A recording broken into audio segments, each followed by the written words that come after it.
There is a story about a French soldier during the Second World War. One day he was standing by his gun when his commander came up to him and said that a house close by was a nest of German soldiers. The soldier was ordered to blow up the house. At once, he threw several grenades at the house until the house was leveled.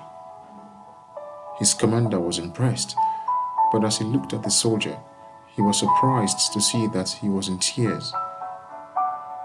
"What is the matter, soldier?" "Pardon me, commander," said the soldier. "That was my house. Everything I had in the world."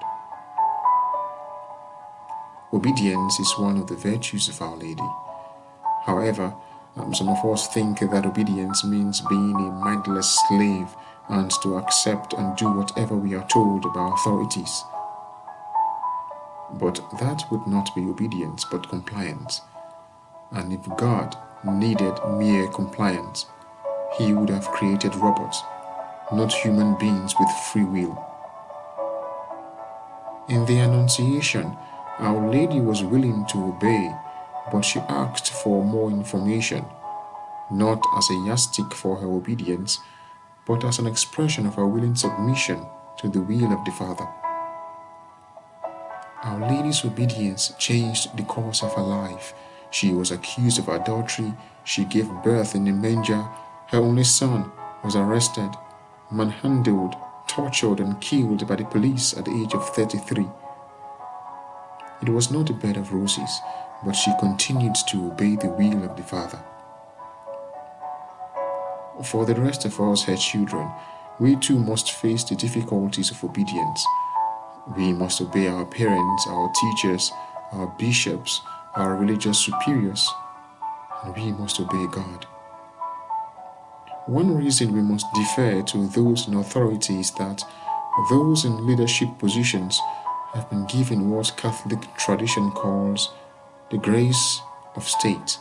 This means that no matter what position of leadership in which God has placed someone, or at least whatever position of leadership that God's providence has permitted a person lawfully to attain, God has also provided grace sufficient to enable that person to carry out his or her responsibilities with prudence and equity.